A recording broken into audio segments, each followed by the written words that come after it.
Holy shnikes! What would constitute such a large change in time from this save file to the previous part's save file? Well, that would happen to be Bad Chunting, Episode 3. You triggered my trap card! Now, this episode of Bad Chunting was actually, I had a totally different goal in mind than what my ultimate resultant is. Let's take a look at this Bad Chunting list here. The 3 badges I specifically want to put my concentration on.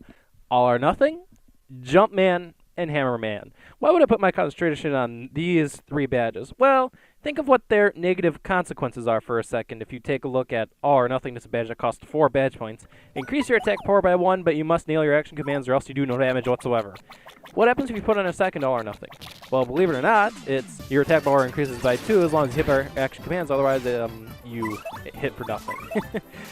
In case you didn't notice, the negative consequence didn't increase whatsoever. It's not like certain other badges with negative consequences like FP drain, where if I had a second FP drain, I would lose 2 attack power but gain 2 FP per attack. 2 All or Nothing literally means I have 2 more attack power at only 8 badge points, with the same negative consequences a single All or Nothing would have. The same principle applies to both Jumpman and Hammerman, where a second Jumpman increases your jumping attack power by 2 at the loss of your hammer for only 4 badge points, and Hammerman increases your hammer attack power by 2 with the loss of your jump that you got with the first Hammerman. Basically, these are power pluses that cost significantly less badge points.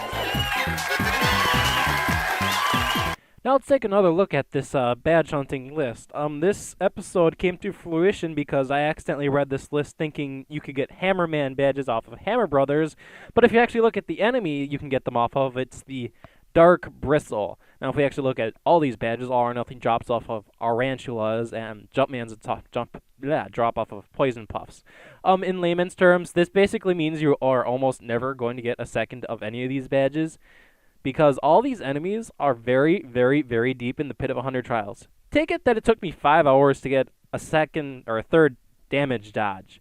The amount of time it would take you to go down to the pit to the levels where these enemies are at, and then, fight 2 or 3 of them to badge hunt, and then do it again, and then do it again, and then do it again, in the hope that maybe you can get a second one, is outright obnoxious. It is obscene. It is ludicrous. You are almost never going to get a second one of these badges by actually badge hunting. The only way you're going to get a second one of them is by sheer dumb luck. So needless to say, I spent, as you can see here, about 5.5 hours fighting Hammer Brothers, spamming Kiss Thief on them. You want to know what the result of doing all this is? Well, let me show you.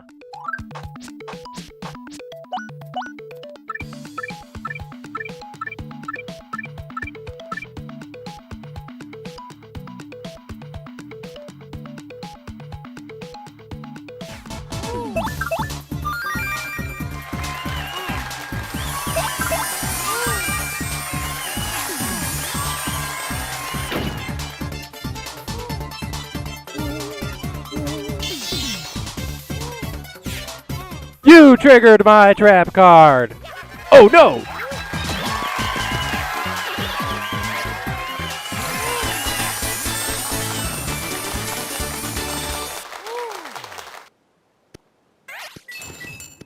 Now, this badge hunting sequence could actually be potentially useful to somebody who would be speedrunning through this game. As I understand it, speedrunners of this game tend to very commonly use Danger Mario, and the Mega Rush badge, obviously, increases your attack power a shit ton. Just a fair warning to anybody who feels like a Mega Rush instead of doing Danger Mario, this is significantly more dangerous of a strategy. Case in point, let's say you do this. Fudge! Well, it's a good thing I have base here to save me, but 1 attack, and I'm dead.